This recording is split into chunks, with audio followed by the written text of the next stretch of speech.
Welcome to the Deep Dive. Hi there. Today we're taking a close look at a really interesting piece of writing. It's an article by Jaime Hoerricks, PhD, called Pride, Unlicensed Joy, Ungoverned Love. Yeah, and our goal really is to kind of unpack this source material together Exactly. Pull up the key arguments, maybe some surprising ideas. and just give you a clear sense of what the author's trying to convey here. This deep dive is all about understanding the points made in this source regarding, well, queer joy, safety, and the systems it interacts with. Right. The author gets into some pretty stark contrasts, like what gets framed as dangerous versus what's seen as acceptable, even normal. And it really probes into where, according to this author at least, our fears or maybe beliefs about people who are different, where those actually originate. It's a look at visibility and vulnerability and the reactions those things can provoke within certain structures. So what's really compelling, I thought, right from the start, is how the source frames pride itself. Mm-hmm. It's not just presented as, a party in June. No, the author sees it as a time when this increased visibility often brings specific societal reactions to the surface.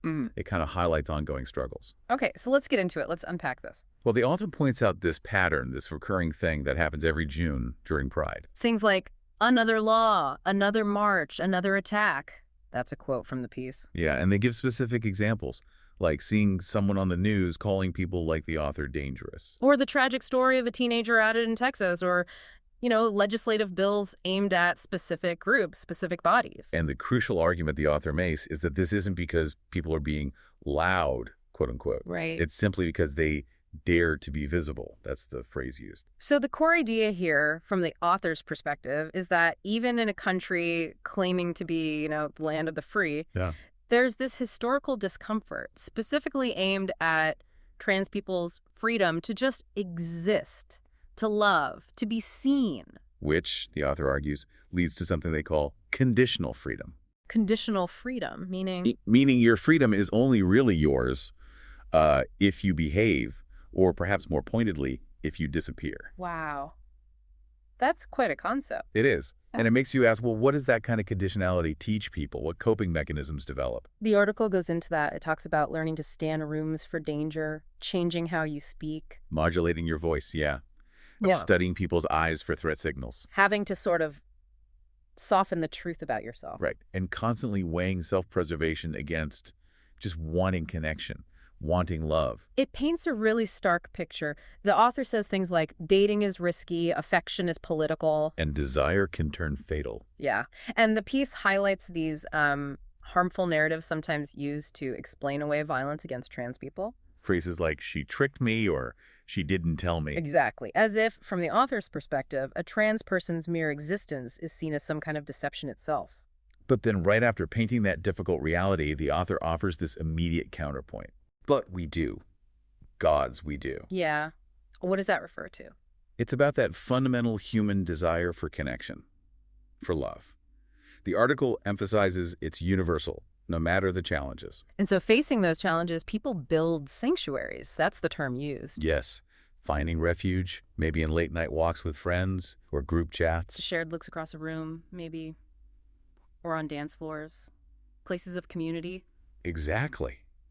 But then the author argues even these sanctuaries, these carefully built spaces, they become targets too. That's the argument. The piece points specifically to certain police actions, arguing the authorities didn't stumble into danger, they brought it. They entered spaces that had been, carefully, defiantly crafted. Yes, by people already pushed to the margins. And the article is really clear. These weren't dens of deviance, as some might portray them. No, they were sanctuaries, improvised cathedrals, family, sweat, mascara, consent. That's a direct quote. And in the author's view, they were shattered by police. Why? Not because harm was happening, the author claims, but because it wasn't. Okay, that's a twist. What does that mean? This is where it ties back to the core argument, and it's definitely provocative. The author suggests it's because joy, unlicensed, unshamed, ungoverned, threatens a system built on control. Wow. Joy is a threat to a system of control. Precisely. And that leads the author to ask this really pointed question right in the text. Which is? What kind of system trains people to fear a room full of love more than a room full of guns? That really stops you in your tracks. It does. And the author's answer is pretty direct. Go on. One that is fundamentally afraid.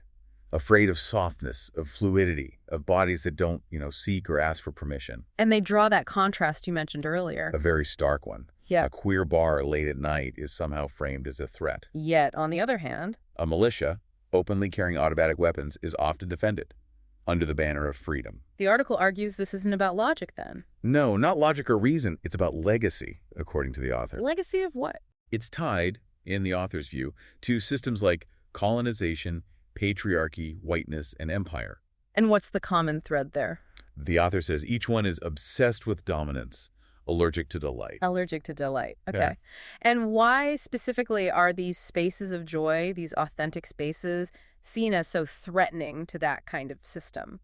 Well, the argument presented is that a room full of love can't be policed. Right. You can't regulate gender euphoria, which the author explains is that joy when expression matches identity. Okay. You can't extract profit from chosen family. You can't predict what happens when people actually feel free. So if you can't control something like that, Yeah. what does this system do, according to the author? The piece offers a blunt answer. So instead, they criminalize it. Criminalize joy, criminalize freedom. That's the implication. And then the article pivots. It shifts focus From the external systems. to our internal beliefs. The author asks the reader, quite directly, is it really your truth? Exploring whether discomfort or fear towards others is genuinely personal. Or if it's, as the author puts it, inherited shame. Maybe the result of purity culture, which seems to mean a system valuing conformity. Or just fear etched into your nervous system by a country that taught you softness was weakness and intimacy was dangerous. Yeah. And the examples used to illustrate this conditioned, brittle psyche, as the author calls it, are striking. Like what? Like fearing lipstick more than live ammunition. Or how boys might be taught to fear love but embrace domination. Right. Or how drag performance gets called dangerous, while mass shootings are sometimes framed as just the cost of freedom. It's a direct challenge. The author asks you, the reader, if you find yourself thinking no to loving, say, a trans woman. You're prompted to ask yourself why. Who told you it was dangerous? Who convinced you that authenticity is shameful if it deviates from the script? And then the crucial follow-up question. And who benefits when you believe them?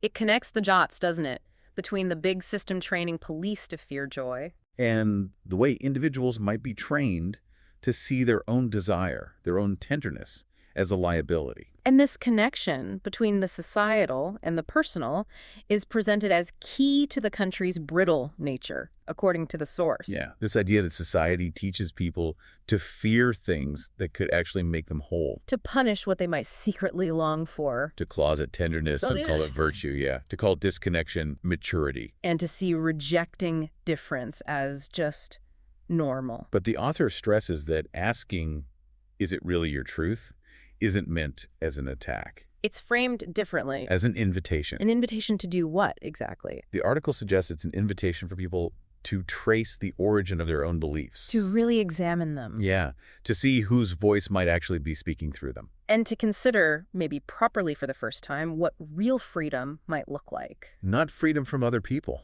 But freedom from the lie, as the author puts it. Which circles right back to that core personal question the author poses. Is your discomfort with trans people, or anyone different, truly your own truth? Or is it something you were taught to fear by the very systems and culture this article is describing? It definitely makes you pause, makes you think about the kind of society that, in the author's view, would actively teach people to recoil from authenticity. To punish vulnerability, to feel shame when someone just wants to be held. Yeah. Ultimately, this piece argues that pride and queer visibility more broadly, it's about more than just being seen. It's about who gets to feel safe while being seen. And digging into the systemic reasons, as the author sees them, why that safety is often denied. There's a really powerful quote included near the end from someone named Magda. Oh yeah, about safety. Safety means showing up in my own voice, my body, my style, without shrinking to fit someone else's comfort. And when I feel that safety, I shine. And the author really reinforces that idea. The safety is co-created. Co-created, yes. Yeah. That openness is brave. Yeah.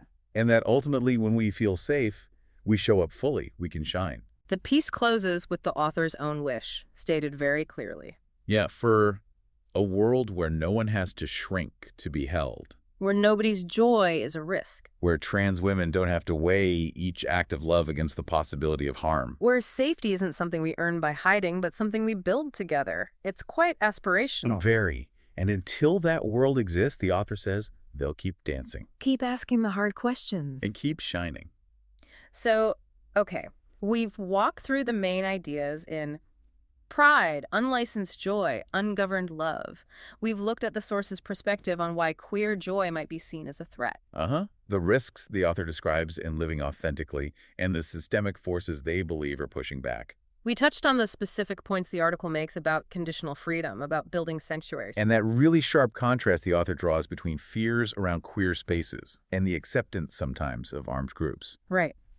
These points, taken straight from the source material, they paint this picture of a world where, according to the author, authenticity and tenderness often get punished by systems built on control. Yeah. And the source leaves us, the readers, with this really powerful idea. It's framed as a question, but it feels more like an invitation. An invitation for some self-reflection, definitely. And it raises this important question for you, listening, based entirely on the source we've discussed. If you ever feel discomfort towards people who are different, especially around their authenticity or how they express love or identity, the author invites you to trace that feeling. Where does it come from? Is it really your truth? Or is it maybe something you were taught to fear? Taught by the kind of systems and culture this author describes. Whose voice, the author asks, is actually speaking through you in that moment?